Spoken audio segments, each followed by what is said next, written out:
ती फक्त एवढंच म्हणत होती, बस करा प्लीज बस करा. पण त्याचा हात थांबत नव्हता.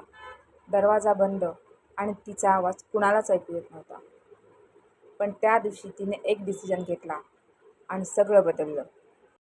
कोणता होता तो डिसिजन? नमस्कार, मी सारा झारी आणि आज आपण बोलणार आहोत, जर पती मारहाण करत असेल तर त्या क्षणी काय करावे. ही फक्त माहिती नाही, हे तुमचं जीवन वाचू शकतं. तुम्ही पाहत आहात कायदा समजून घ्या, तुमचे हक्क जाणून घ्या, सोप्या भाषेत. लीगल इन्साईट विथ ॲडव्होकेट सारा झारी. पुण्यातील एक केस, आपण तिला नेहा म्हणूया. Love marriage, happy beginning. पण हळूहळू तिला अब्यूज व्हायला लागतो आणि मग मारहाण व्हायला लागते. एक दिवस इतकी मारहाण झाली की ती बेशुद्ध पडली. पण त्या दिवशी तिने पोलिसांना कॉल केला. आज ती सेफ आहे आणि तिच्यावर अत्याचार करणारा तुरुंगात आहे. पण सगळ्यांना हा चान्स मिळत नाही. म्हणून त्या क्षणी तुम्ही काय करता हे सगळं ठरवतं. आणि इथे एक गोष्ट आपण समजून घेऊया की मारहाण म्हणजे घरगुती प्रकरण नाही, तर हा गुन्हा आहे. सुप्रीम कोर्टने सुद्धा एका केसमध्ये स्पष्ट केलं आहे की घरातील कोणतीही व्यक्ती आरोपी असू शकते. म्हणजे अब्यूज कुणीही करत असेल, कायदा तुमच्याच बाजूने आहे. आता लाईफ सेविंग स्टेप्स कोणत्या घ्यायच्यात ते पाहूया. Number 1, safety first. येस, त्या क्षणी तुम्ही आर्ग्यू करू नका. तुमचा इगो नाही तर तुमचं लाईफ महत्त्वाचं आहे. सेफ जागी जा. शक्य असेल तर घराबाहेर पडा.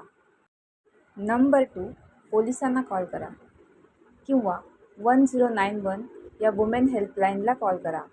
पोलिसांना कॉल करणं म्हणजे घर खराब करणं नाही, तो तुमचा हक्क आहे. नंबर 3, मेडिकल एव्हिडन्स घ्या.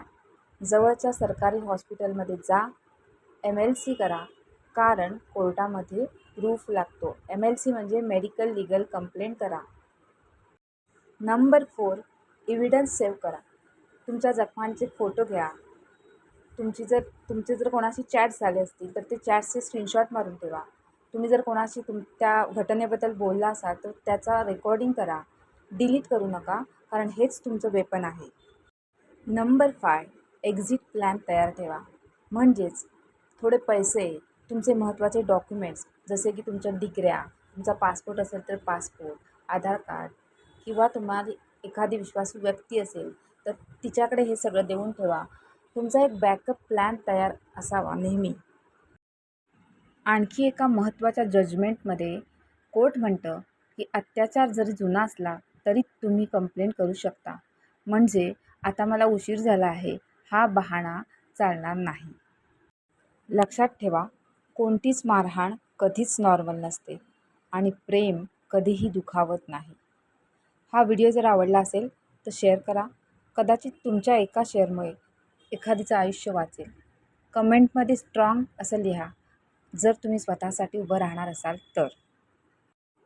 हा व्हिडिओ केवळ एज्युकेशनल पर्पजसाठी आहे. या व्हिडिओमध्ये दिली गेलेली माहिती ही एक जनरल अवेअरनेससाठी आहे. तुमच्या स्पेसिफिक केससाठी योग्य आणि तज्ज्ञ वकिलांचा सल्ला घ्या.